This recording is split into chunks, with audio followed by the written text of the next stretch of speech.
Assalamualaikum warahmatullahi wabarakatuh. Bertemu kembali dengan saya Yunita Nugrahaini Safrudin dalam mata kuliah Kesehatan dan Keselamatan Kerja dan Lingkungan Industri.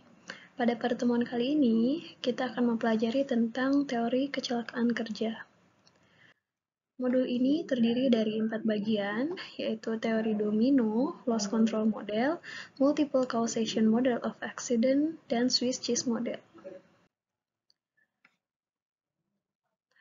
Teori-teori ini menjelaskan bagaimana kecelakaan itu bisa terjadi.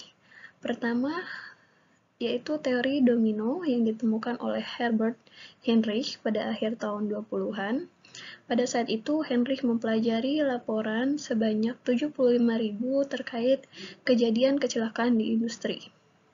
Berdasarkan studinya, Heinrich menyimpulkan bahwa 88% kecelakaan industri itu disebabkan oleh tindakan yang tidak aman oleh sesama pekerja. Ini disebut juga dengan unsafe act.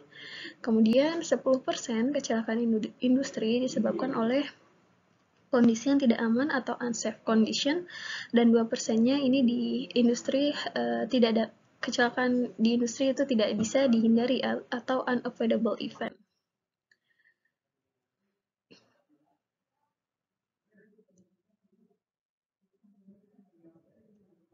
Oke, berikut ini adalah model dari teori domino.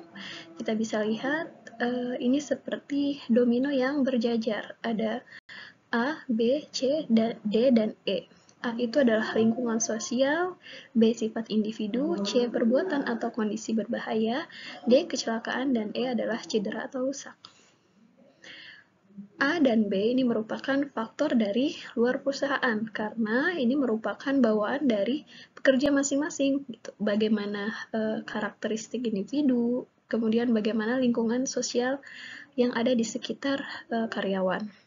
Sedangkan C, D, dan E ini adalah faktor dari dalam perusahaan. Sehingga jika kita ingin melakukan pengendalian, yang mungkin dilakukan adalah mengendalikan yang ada di dalam perusahaan. Nah, bagaimana cara mengendalikannya?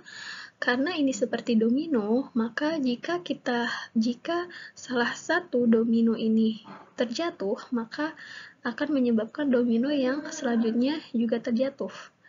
Hingga pada akhirnya terjadi kecelakaan dan kerugian ya, seperti cedera ataupun rusak. Oleh karena itu, untuk mengendalikan, kita bisa meniadakan yang namanya perbuatan ataupun kondisi berbahaya, ya, unsafe act ataupun unsafe condition. Kemudian selanjutnya adalah teori loss control model.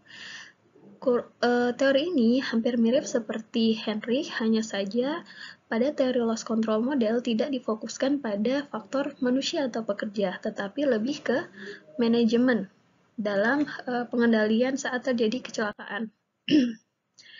Teori ini dikembangkan oleh Bird and Loftus. Di sini juga seperti domino, ada lemah kontrol, sebab dasar, sebab langsung, insiden, dan kerugian.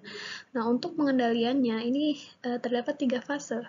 Fase pertama adalah pre-contact control atau sebelum terjadi kecelakaan, dengan melakukan pengembangan dan peninjauan sistem manajemen, pelatihan, penetapan program. Kemudian kontak kontrol, yaitu pada saat terjadi kecelakaan, yang dilakukan adalah meminimasi energi dan mensubstitusinya, gitu ya, sehingga kerugian yang diakibatkan pada saat kecelakaan bisa diminimasi.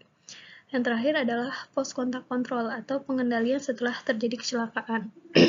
Nah, ini berupa rencana penanggulangan darurat. Teori selanjutnya adalah multiple causation model. Teori ini terdiri dari 4M sebagai faktor penyebab kecelakaan seperti machinery, man, media, dan manajemen. Jika kita lihat di model ini, penyebab kecelakaan itu terdiri dari unsafe act, unsafe condition didukung dengan direct cause sehingga terjadilah suatu kecelakaan kerja. Yang terakhir adalah teori Swiss cheese model. Teori ini menganalogikan kecelakaan seperti keju Swiss, di mana di keju Swiss itu terdapat lubang-lubang. Nah, jika di setiap lapisan keju ini terdiri dari banyak lubang, menyebabkan peluang terjadinya kecelakaan semakin tinggi.